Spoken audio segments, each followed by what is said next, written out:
చేసి మాంగళ్య ధారణ కోసమై ఎదురు చూస్తున్నటువంటి సమయం కోసం మాంగళ్య పూజ నిర్వహించా.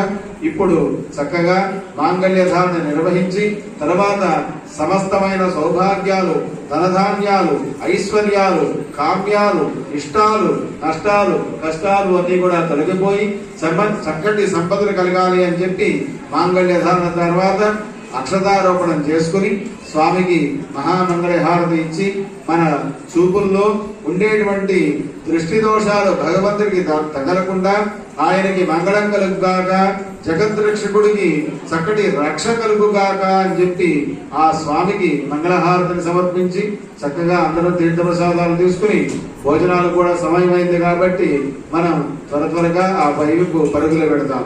ఓం అదా మాంగళ్య ధారణ ముహూర్త శుభ ముహూర్తో అస్తు.